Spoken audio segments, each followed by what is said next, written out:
Alors, on va prendre un petit exemple, juste pour illustrer. On va bien sûr faire des applications plus sophistiquées après. Alors, supposons que le prix unitaire est égal à 20, voilà, d'un produit. P est égal à 20. Les charges fixes par unité d'output, c'est-à-dire le coût fixe moyen est égal à 8. D'accord? Les charges variables, coût variable moyen par unité produite est égal à 12. Ok? Très bien. Donc, lorsque P est égal à 20, vous voyez, hein, donc P est égal à 20, eh bien, ça couvre la totalité des charges. C'est-à-dire fixe plus variable. On sait très bien, donc la totalité des charges fixes et variables, c'est coût variable moyen plus le coût fixe moyen, ça nous donne le coût moyen. Donc le coût, je parle par rapport à une unité, chaque unité d'output, c'est 12 plus 8, ça fait 20. Et le prix aussi est égal à 20, est égal au coût moyen. D'accord? Donc lorsque le prix est égal à 20, donc ça couvre la totalité des charges fixes et variables. On est bien d'accord? Très bien. Donc ça veut dire ici que effectivement l'entreprise peut accepter de produire, même s'il ne réalise pas un profit supérieur, mais voilà, si elle est nouvelle, elle entre sur le marché, donc ça peut être acceptable ces situations temporairement. D'accord? Très bien. Alors maintenant, imaginons que P est égal à 10. Donc si P est égal à 10, elle est inférieure au coût moyen qui est égal à 20 ici. Donc ça veut dire quoi? Ça veut dire que ici, le prix, il ne couvre pas la totalité. Donc P est égal à 10. Ne couvre pas la totalité des charges. N'est-ce pas? Très bien. Alors après, comme on l'a démontré à l'instant, on va voir est-ce qu'il couvre les charges variables. Parce que s'il couvre au moins les charges variables, je peux accepter quand même de continuer. Or, les charges variables, donc par unité produite, c'est le coût variable moyen, 10 pour le prix. Coût variable moyen, c'est 12. Il est inférieur aussi au coût variable moyen qui est égal à 12. Donc ici, le prix ne couvre même pas les charges variables. Ça veut dire quoi? Ça veut dire que le prix est inférieur au seuil de fermeture. Parce que le seuil de fermeture, c'est ça, hein, donc c'est 12. Voyez? Donc là, l'entreprise doit arrêter. Obligatoirement. Voyez? Donc il n'arrive même pas à couvrir ses charges variables. Donc l'entreprise doit fermer. Je prends maintenant un autre prix. Vous voyez, donc en fonction du niveau de prix, en le comparant avec les charges variables par unité ou les coûts fixes par unité, c'est-à-dire coût variable moyen, coût fixe moyen, donc on regarde un petit peu hein, que la décision du producteur va être différente.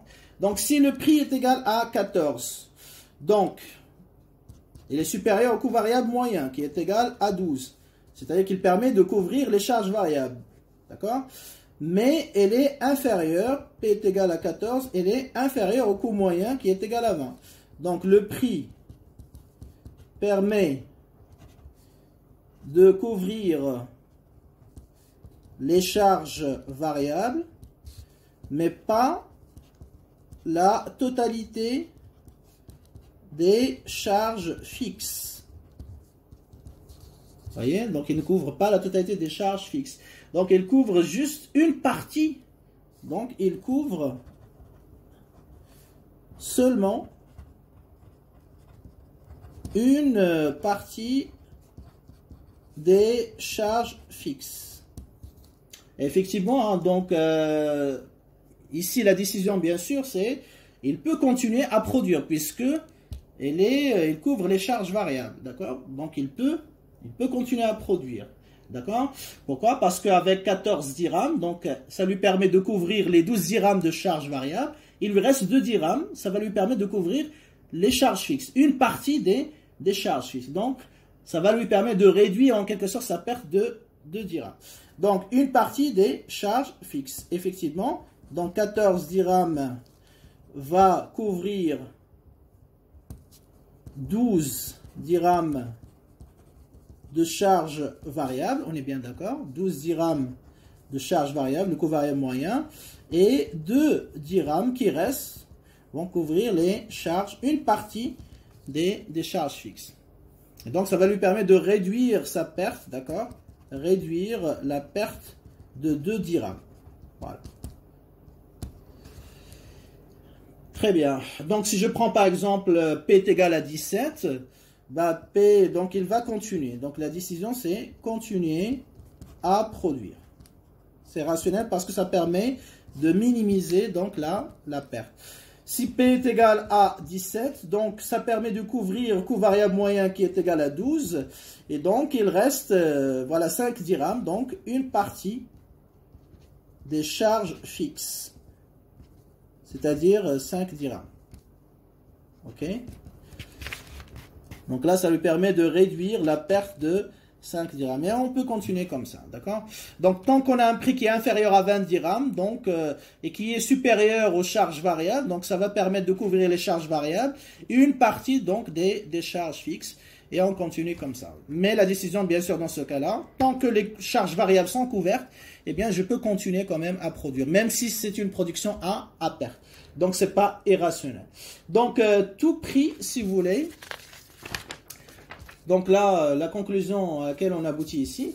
Donc, tout prix qui est compris entre le minimum du coût variable moyen, c'est-à-dire qu'il couvre, il est au moins égal au coût variable moyen, et il est inférieur au minimum du coût moyen, donc le seuil de rentabilité, bah, ça permet à l'entreprise de couvrir toutes les charges variables et une partie donc des charges fixes.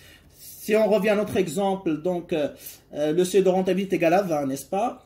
Le minimum du coût variable moyen, c'est 12, d'accord? Donc tout prix qui est compris entre 12 et 20, ça va nous permettre de couvrir les charges, totalité des charges variables et une partie donc des charges fixes, comme on a montré à travers les prix 14, 17, etc. Donc dès lors, il devient rationnel de continuer, comme j'ai dit, à produire. Donc c'est rationnel parce que justement, hein, donc ça permet de minimiser la perte correspondant aux charges fixes qui ne sont pas couvertes par le prix. Et donc, lorsque la perte, bien sûr, va s'élargir, on va toucher les charges variables, c'est-à-dire que le prix est inférieur strictement aux charges variables. Voilà, à ce moment-là, l'entreprise doit cesser son activité. D'accord? Très bien.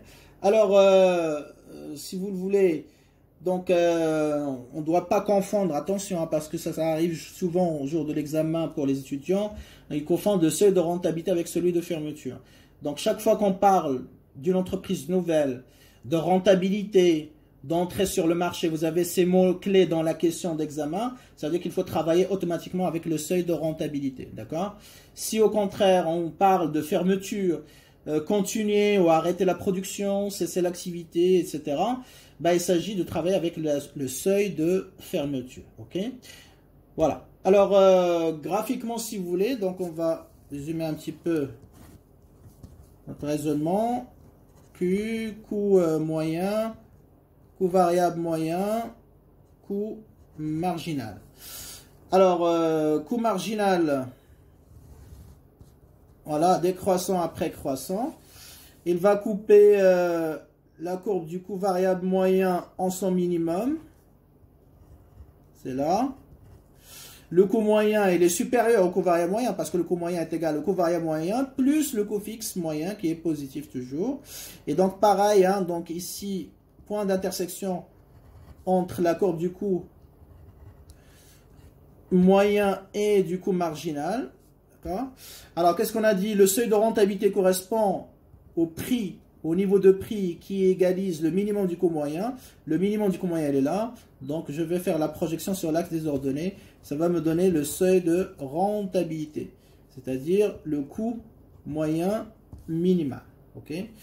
Et pareil, donc le seuil de fermeture, on a dit, c'est le niveau de prix qui correspond au minimum du coût variable moyen. Je fais la projection ici. Ça me donne le seuil de fermeture, c'est le coût variable moyen minimum. Vous voyez, donc le seuil de fermeture, ce n'est pas la même chose que le seuil de rentabilité. Ils sont différents, bien sûr. OK? Très bien. Et donc, bien sûr, le seuil de rentabilité, il est toujours supérieur au seuil de fermeture. Donc là, vous voyez que tous les prix qui sont compris entre le minimum du coût variable moyen et le minimum du coût moyen, eh bien, ce sont des prix pour lesquels le producteur il va accepter de continuer son activité. Pourquoi? Parce que ça lui permet de couvrir la totalité de ses charges variables et une partie, bien sûr, des coûts fixes. Okay? Mais tout prix qui est inférieur à ce minimum du coût variable moyen, bien sûr, il va pousser l'entreprise à fermer. Très bien, donc voilà, on a un petit peu donc résumé l'essentiel des aspects de seuil de fermeture. On va passer aux applications de TD, comment on le calcule, comment on l'utilise. Donc, application 4, soit une entreprise, d'accord, déjà implantée sur le marché, donc ancienne, sur le marché, sa fonction de coût total s'écrit, voilà, donc le coût total de Q est égal à Q à la puissance 3 moins 4Q au carré plus 8Q plus 30. Alors, première question, donnez l'expression du coût variable moyen. Deuxième question, déterminer. Excusez-moi, donc j'écris un petit peu vite, même si c'est pas très élégant, mais bon, voilà, pour gagner du temps, parce que justement, donc il faut pas faire de longues vidéos et ne pas multiplier après voilà, les parties. Alors, face au prix du marché, égal à 3 dirhams, l'entreprise a décidé de continuer son activité. A décidé de continuer son activité. A-t-elle eu raison? Est-ce que vous êtes d'accord avec cette décision? Voilà un petit peu pour nos 3 questions. Alors, sans tarder, réponse. Première question, donc on va chercher l'expression, bien sûr, du coût variable moyen. Alors, pour avoir le coût variable moyen, il faut chercher d'abord le coût variable total. Pourquoi? Parce que le coût variable moyen comme fonction, ou comme valeur d'ailleurs, c'est le rapport entre le coût variable total et la quantité d'output. D'accord? Alors, le coût variable total, on est à court terme, coût variable total Q, c'est le coût total, n'est-ce pas? Moins le coût fixe total. Ok? Le coût variable total, c'est la différence entre le coût total et le coût fixe total. Alors, il est où le coût fixe total? Ben, dans l'expression du coût total, on a Q3 moins 4Q au carré plus 8Q plus 30. Alors, vous connaissez maintenant la méthode pour déterminer le coût fixe total. Le coût fixe total, ben, c'est le coût total lorsque Q est égal à 0. On ne produit rien. Donc, je vais remplacer. Donc, ça, c'est 0, 0, 0. Donc, il reste 30 directement. Donc, le coût variable total Q. Donc, je vais prendre l'expression du coût total. Je vais enlever 30. Si j'enlève 30, qu'est-ce qui reste? Ben, il va rester Q3 moins 4Q au carré plus 8Q. Voilà l'expression du coût variable total. Et après, c'est facile d'en déduire l'expression du coût variable moyen. Donc, c'est Q3 moins 4Q au carré plus 8Q sur Q. Donc, je simplifie par Q ici. Je dérive pas, hein, je simplifie. Q au carré moins 4Q. Je dis ça parce qu'il y a des étudiants qui mélangent. Hein, donc, pour le coût variable moyen, ils vont faire la dérivée du coût variable total. Non, on divise par Q. Donc, ce n'est pas ici 3Q au carré moins 8Q, etc. Non, c'est Q3 sur Q, Q au carré moins 4Q plus 8, tout simplement. Il ne faut pas changer les formules. Voilà le coût variable moyen. Très bien. Deuxième question. Voilà, le seuil de fermeture. Parce que pour travailler avec le seuil de fermeture, on a besoin du coût variable moyen. Donc, le seuil de fermeture, on a dit, c'est le minimum du coût variable moyen. N'est-ce pas? Donc, on va chercher d'abord la quantité. OK? La quantité qui permet de minimiser le coût moyen. Une fois on vérifie les conditions de second ordre, eh bien, on va remplacer cette quantité optimale qu'on a trouvée dans l'expression du coût variable moyen. Et ça va nous donner la valeur minimale qui correspond au seuil de fermeture. La même démarche que pour le seuil de rentabilité, d'accord? Donc, condition de premier ordre, on fait la dérivée du coût variable moyen par rapport à la quantité, égale à 0. Condition de second ordre, par rapport à Q, donc doit être positif parce qu'on cherche un minimum. Si les conditions de second ordre sont vérifiées, eh bien, on remplace Q étoile, donc parce que ça nous donne Q étoile, bien sûr, Q étoile par sa valeur dans l'expression du coût variable moyen, ce qui nous donne le coût variable moyen minimal, ce qui va nous donner, bien sûr, le seuil de fermeture. Voilà un petit peu la démarche. Condition de premier ordre, on trouve Q étoile, on vérifie les conditions de second ordre. Si on vérifie Q étoile, on la remplace dans l'expression du coût variable moyen. Allons-y, application immédiatement. Alors, donc on a dit le coût variable moyen Q est égal à Q au carré moins 4Q plus 8, hein, donc c'est ça, très bien. Alors les conditions de premier ordre, coût variable moyen prime par rapport à Q est égal à 0, ça fait 2Q moins 4 qui est égal à 0, ce qui implique bien sûr que Q étoile facilement, 4 sur 2, ça nous fait 2. Condition de second ordre, donc c'est la dérivée seconde du coût variable moyen, qui est égale donc à la dérivée de Q moins 4 prime par rapport à Q, qui est égale à 2, toujours positive, quelle que soit la quantité. Et donc, ça veut dire que les conditions de second ordre sont vérifiées, quelle que soit la quantité, notamment pour Q étoile, pardon, qui est égale à 2. Donc, si les conditions de second ordre sont vérifiées pour Q étoile qui est égal à 2, donc je peux remplacer. Donc, le coût variable moyen minimal, ce sera le coût variable moyen pour Q étoile est égal à 2. Donc, on remplace. Donc, on remplace, ça fait, si vous voulez, donc 2 au carré, moins 4 fois 2, n'est-ce pas, plus 8. Donc, ça, c'est 0, il reste 4.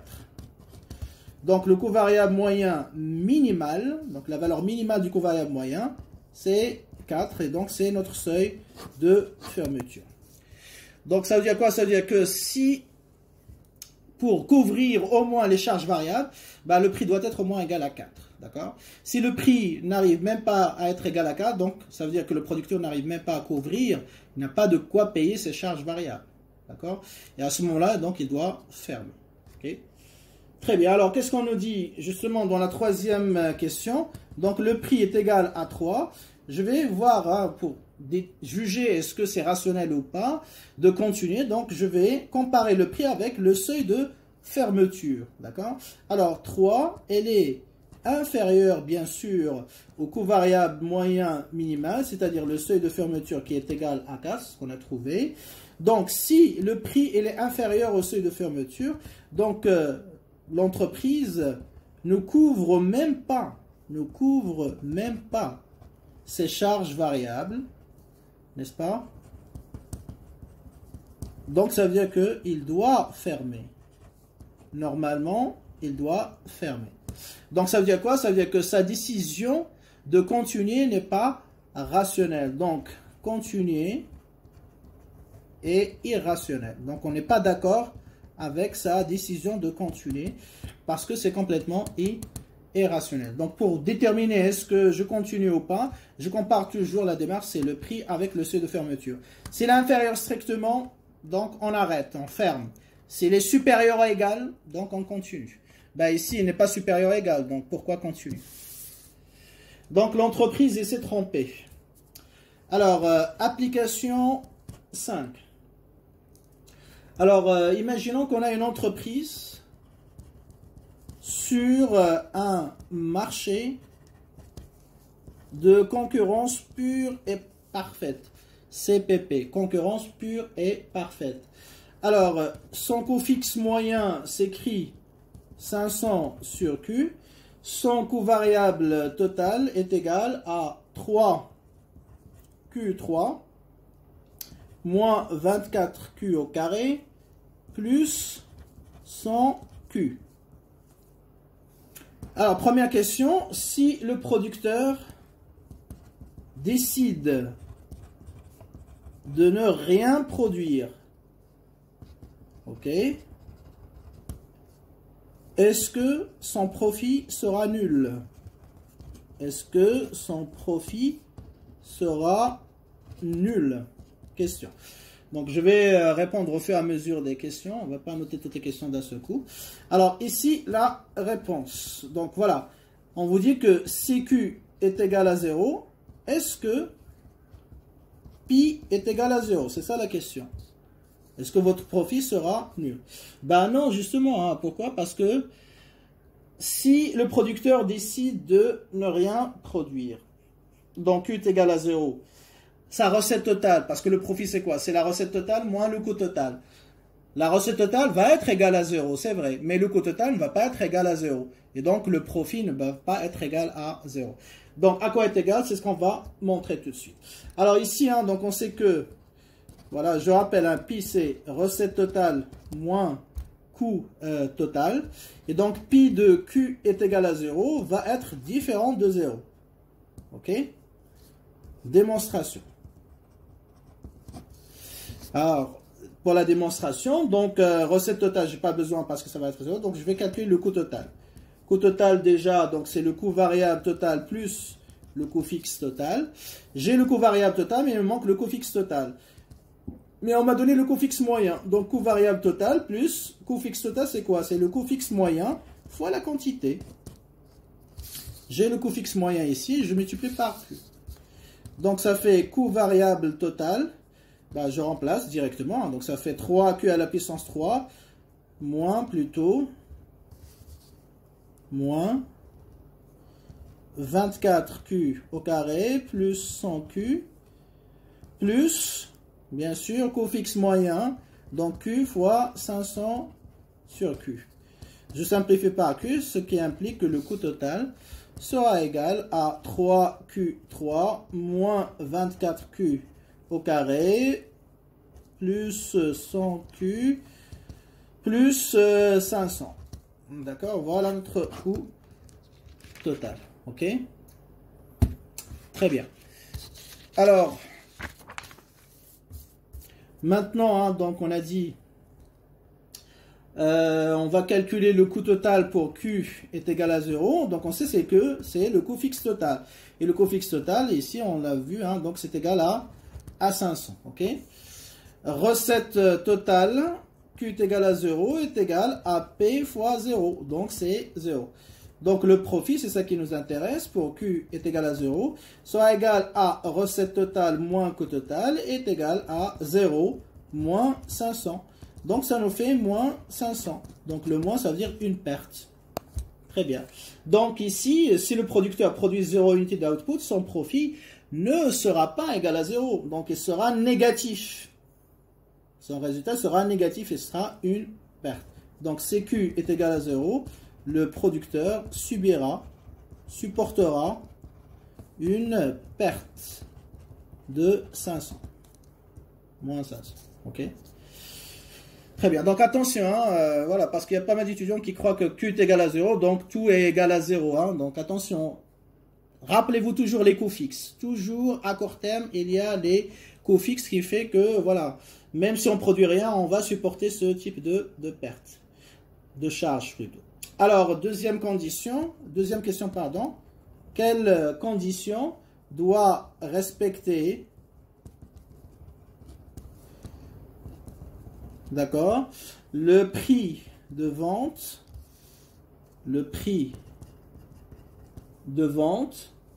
pour que, voilà, le producteur accepte de continuer à produire à perte. De continuer à produire à perte. Donc ici, vous avez un mot-clé qui est très important, accepter de continuer. Donc on a une entreprise qui existe déjà et en général, lorsqu'on a accepté de continuer, c'est-à-dire qu'on est en train de choisir entre continuer ou arrêter ou fermer. Donc je pense au seuil de fermeture. Et donc effectivement, le seuil de fermeture, c'est une condition. Hein. Donc qu'est-ce qui nous dit le seuil de fermeture? Le seuil de fermeture, c'est le prix minimal en deçà duquel il ne faut pas descendre. Sinon, bah, l'entreprise va fermer. Donc, c'est la condition à respecter par le prix pour que l'entreprise, bien sûr, ne ferme pas. Donc, c'est-à-dire pour qu'elle puisse continuer. Donc, autrement dit, ici, la question, elle est posée de manière indirecte. Et en réalité, on vous demande juste de calculer le seuil de fermeture. C'est ce qu'on appelle la condition sur le prix de vente. Donc, qu'il s'agisse du seuil de rentabilité ou du seuil de fermeture, donc ce sont des conditions que doivent respecter le prix de vente. Le seuil de rentabilité, lorsque, voilà, donc, une entreprise est nouvelle, elle veut entrer sur le marché, il est en train de choisir est-ce qu'il entre ou reste en dehors d'un marché. Et dans le cas de seuil de fermeture, donc on cherche la condition respectée par le prix de vente pour choisir entre continuer ou arrêter de produire, d'accord? Mais dans les deux cas, donc voilà, c'est une condition sur le prix de vente. Donc ici, quelle condition doit respecter le prix de vente pour qu'il accepte de continuer? Ben voilà, à quoi est égal le seuil de fermeture, d'accord? C'est-à-dire le minimum du coût variable moyen. Voilà. Si le prix il est au moins égal à ce coût variable moyen minimal, donc bien sûr, à ce moment-là, on va continuer. S'il est inférieur, on va arrêter. Donc on cherche le seuil de fermeture.